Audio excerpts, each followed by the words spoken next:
Can I be honest for a second here? I've begun losing interest in Thorkel. Yeah, well, as explosive as his entrance was, almost gaining as much hype as Thor's did in the very beginning of the show, Thorkel seems to be going down this path of one-dimensionality where he can only be characterized now as this humongous hulking oaf, whose sole purpose in the show is to cause chaos in the most unimaginative way possible, provoking enemies left and right to provide the audience with battle scenes that almost amount to fan service. Even his best showing of brilliance, kidnapping Prince Canute to satisfy his craving for battle, was nothing but a desperate attempt at getting the attention of the Danish king in order for him to send a great number of his troops towards Thorkel. スベン王が俺のこと無視すんだもん。だから王子の柄をさえりゃこっち振り向いてくれるかなって思ったのよ。 It's honestly a bit disappointing that a character who I initially thought would be one of the most interesting in the series turned out to be nothing more than just a bag of primitive savagery. One could only hope that all this charade of being an invincible force is just a lead up to a great underdog battle with one of the core characters in the series. The only redeeming feature Thorkel has left for him presently is his relationship with Thors, and in turn his potentially interesting future interaction with Thorfinn. 昔話をする時間はなさそうだな、トルフィン。 王子はひとまずくれてやる。仕切り直そうぜ。どうせ向かう先は同じスベン王の本陣だ。俺の追撃を逃げ切ればお前たちの勝ちだ。俺をがっかりさせるなよ。トールズの子、トールフィン。 Clearly he has plenty more stories to tell Thorfinn, adding fuel to Thorfinn's endless burning admiration for his father. Perhaps a flashback on the possible monstrous sparring sessions Thorkel and Thor could have had during their time together as brothers in arms. But I guess we really can't conclude Thorkel's character and his development just yet, because I do seem to remember another character who started off just as bland as Thorkel did, only to have become a much more interesting character as of late. 言いてえことはてめえの口で言えや。 Yes, Thorfinn, the character who I thought would have only one word coming out from his mouth, has now become a man who has developed one of the most complicated relationships I've seen in anime. Being under the tutelage of the man who he promised to strike down after that man killed his father, in Thorfinn's perspective, in the most dishonorable way, keeping to him the lessons of being an honorable warrior that he got from his father, and yet utilizes the ruthlessness to take the upper hand in battle, which he clearly adopted after spending a fair amount of time with Askeladd and his crew. Also, before I forget, let's talk a little about Prince Canute.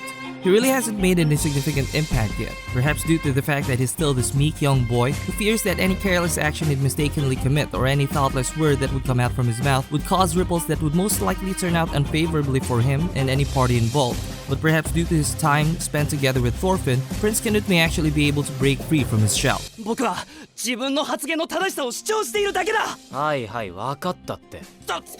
大体なんだその態度は。この僕を何と心得る。わし以外の者と話されるとは。 Hopefully both of them will develop each other's character. Unfortunately though, for Thorkel, Thorfinn, and Prince Canute, though they may play important roles in the series, they really didn't do much in the recent episodes. And again, the man in the spotlight was no one else but...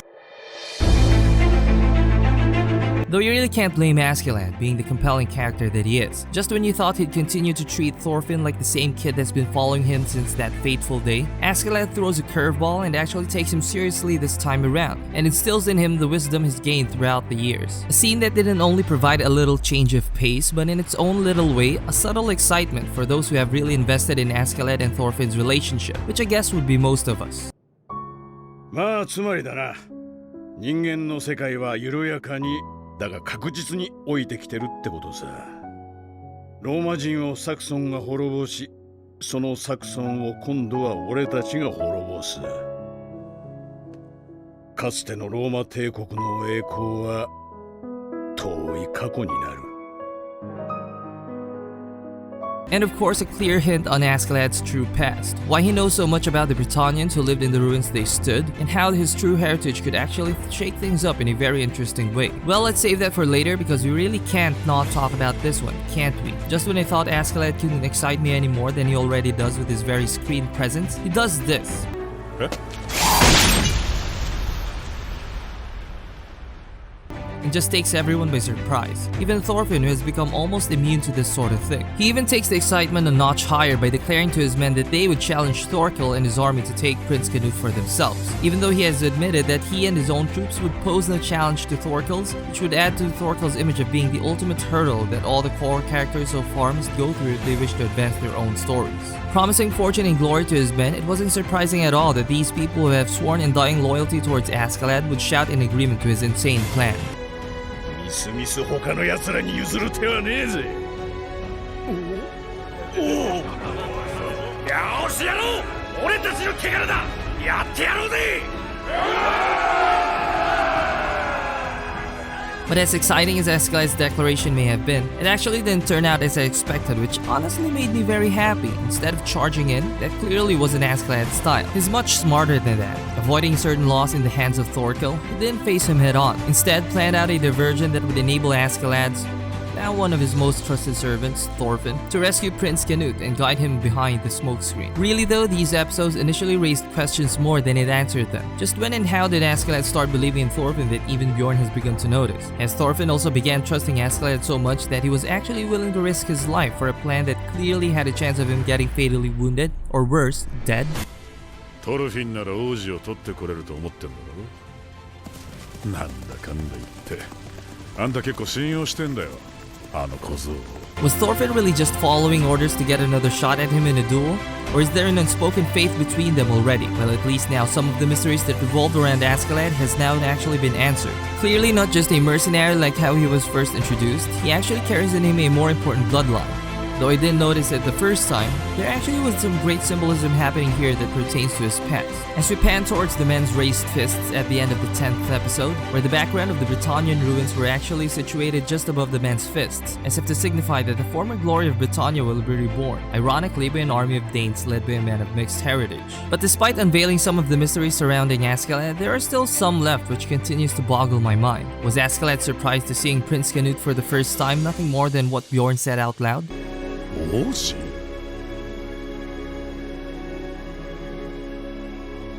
姫の間違いじゃねえのか Or is there actually more to it? A possible blood relation perhaps? Well, that remains to be seen. No wonder Askeladd is an ally of Morganug and why Britannia seems to have so much faith in Askeladd after knowing his background. Now that Askeladd's identity has been revealed to another nation, could this perhaps be the start of another party involving itself in King Sweyn's war? Will their march towards the main army be met with more obstacles? And when they do finish their trek and successfully deliver Prince Canute, could Askeladd really use the prince as leverage to return Britannia to its former glory? In time, we'll know. For now, we can only follow along Askeladd and his merry band of murderers. So that's it, my quick thoughts on episodes 10 and 13. Sound off down below what you thought of those episodes. And again, thanks for watching. If you want to see more from my channel, don't forget to hit that subscribe button down there. Till next time.